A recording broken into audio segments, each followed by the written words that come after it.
In its current form, you will not be able to insert a table of contents for the document you're currently looking at. And that's because all of the text in the document is in a style, which you can see here is a normal style. The automatic creation of a table of contents in Word relies upon headings that have an appropriate style. I will create the appropriate styles for this document. I'll click in this region and you will see that it highlights this text. I'll then come up here to where it says heading 1 and I'll click onto that. And you can now see that the text has an appropriate heading, heading 1. I'm going to come down here and I'm going to click into this region and I'm going to click on heading 2. So you can see I've now added 2 different heading styles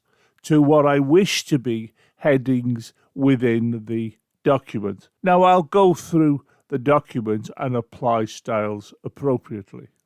I will slowly scroll down the document and you can see all of the headings, and each of the headings has an appropriate style that was chosen from this area of the Word document. And I'll carry on onto page 2 of the document and you can see all of the styles that have been placed into the document. So it's now not just normal text. You can see I have headings and these headings have been defined by the styles that are shown in here. You can see the cursor is flashing in this position. That's what I've placed it because I wish the table of contents to appear at this point onwards. You now click here onto references and this ribbon will appear. You choose this where it says table of contents and you will get a drop down, and here it says automatic table 1, automatic table 2.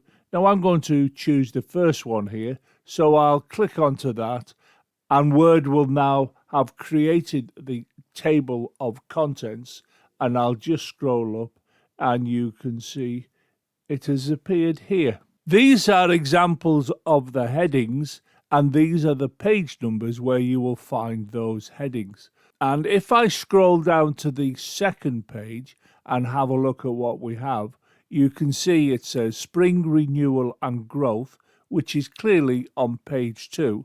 If I scroll up and have a look, you can see that Spring Renewal and Growth is at page 1. Now that's because Word has created the table of contents based upon what the document was like the moment you created the table of contents. And of course, the contents table has been placed here, so all of the headings have been knocked on to go further down the document.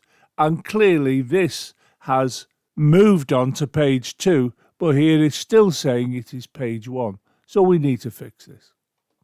Click in this region and you will see that this will appear, and we can click on Update Table and this dialog box here will appear. Before I do anything with the dialog box, let me guide your eye to this area where you can see all of the page numbers for the headings we're looking at are on page 1. I'm going to just choose the option that's currently in place and I'm going to click onto OK because I haven't changed the headings, I haven't put more text in. I've just inserted the table which has knocked everything down in the document. So the only thing I need to update are the page numbers. So I'll click OK, and as I say, keep your eye on the numbers and you can see that they have changed to reflect the pages that the headings have now moved to.